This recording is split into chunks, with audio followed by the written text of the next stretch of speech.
Hello दोस्तों, कैसे हैं आप लोग। आज हम लोग यहाँ पे पढ़ेंगे समुच्चारित भिन्नार्थक हिंदी शब्द। समुच्चारित का मतलब होता है कि सेम, एक ही जैसे शब्द के जो होते हैं अलग अलग उत्तर होना, यानी एक शब्द के अनेक अर्थ होना, है ना। भिन्नार्थक का मतलब क्या होता है, अलग अलग अर्थ होना, ठीक है। यानी एक ही शब्द के यहाँ पे क्या होते हैं, अलग अलग अर्थ होते हैं, उसे ही कहते हैं भिन्नार्थक शब्द। कभी कभी एक ही शब्द के एक से ज़्यादा अर्थ होते हैं, ऐसे शब्दों को समुच्चारित भिन्नार्थक या अनेकार्थी शब्द कहते हैं, ठीक है। या कहने का मतलब क्या है कि जब जहाँ पर एक शब्द आ जाए और उसके एक से ज़्यादा उत्तर अलग अलग होते हैं तो वो क्या कहलाता है, हमारा समुच्चारित भिन्नार्थक या अनेकार्थी शब्द कहलाता है।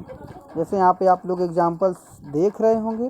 कुल, तो कुल का मतलब क्या होता है, एक तो होता है सब, क्या होता है, सब होता है। यानी कि जब हम कोई भी चीज़ खरीदते हैं तो कोई सामान रहता है तो उस सामान को कितना है ना, एक है, दो है, तीन है, या सारी चीज़ें हैं कि नहीं है, तो हम कहते हैं ना सब है, सब कुछ है, ठीक है। उसके बाद कुल का मतलब होता है वंश, हमारा वंश कैसा चल रहा है ना, पीढ़ी जिसे कहते हैं हम लोग, तो वो होता है वंश।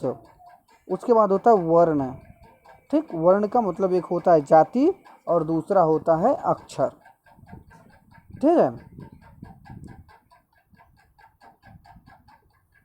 आगे देखिए, यहाँ पे बहुत सारे मैंने आप लोगों के लिए उदाहरण दिए हुए हैं, ठीक। जैसे पहला उदाहरण है, देखिए हार, तो इसका जो अलग अलग शब्द होता है, हार का जो होता है वो है माला और दूसरा जो होता है वो है पराजय, ठीक है।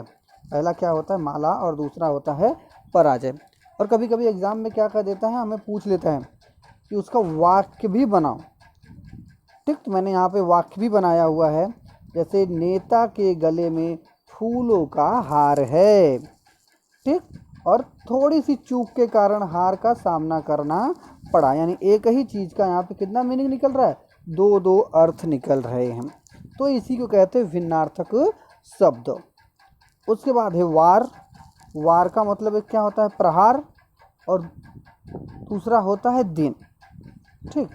इसका वाक्य देखिए, कटु शब्द सीधे हृदय पर वार करते हैं। यहाँ पे ये जो हृदय लिखा हुआ ये क्या है, हृदय, ठीक, हृदय पर वार करते हैं। दूसरा, आज कौन सा वार है ना, कौन सा दिन है, सोमवार, मंगलवार, बुधवार, तो हम कोई भी दिन ले सकते हैं, ओके। नेक्स्ट वन है हल। हल के बारे में हम लोग सब जानते हैं।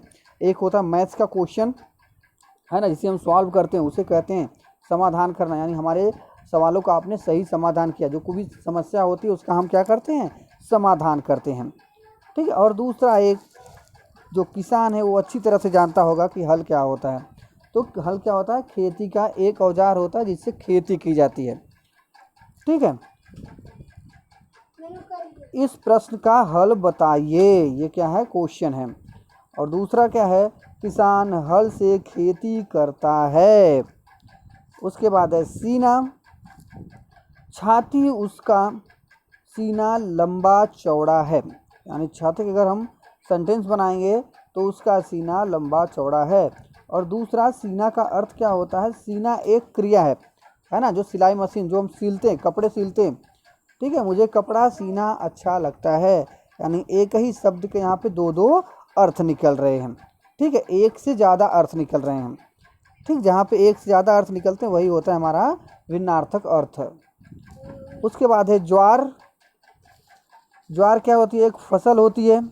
और दूसरा क्या होता है कि जब लहर उठती है कहाँ पे, समुद्र में, जोर जोर से लहरें जब ऊपर उठती हैं तो वो क्या कहलाती हैं, ज्वार कहलाती हैं, ठीक। तो यहाँ पे आप उदाहरण इसका एग्जाम्पल्स देख ही रहे होंगे। किसान ने ज्वार की फसल में बहुत धन कमाया। और यहाँ पे है पूर्णिमा के दिन समुद्र में अधिक ज्वार उठता है, यानी लहरें जो हैं बहुत ज़्यादा ऊपर तक उठती हैं। नेक्स्ट वन है सुमन। सुमन का अर्थ होता है फूल, और दूसरा होता है कि जिसका हृदय क्या होता है, बहुत प्यारा होता है ना, अच्छे हृदय वाला, ठीक, या कोमल व्यक्ति जिसे हम लोग कहते हैं। तो उद्यान में सुमन खिले हुए हैं, रामलाल सुमन व्यक्ति है। ओके दोस्तों, तो आज के लिए यहीं पर हम लोग ख़त्म करते हैं आज का वीडियो। आप लोग को अच्छा लगे वीडियो तो लाइक एंड सब्सक्राइब कीजिए प्लीज़।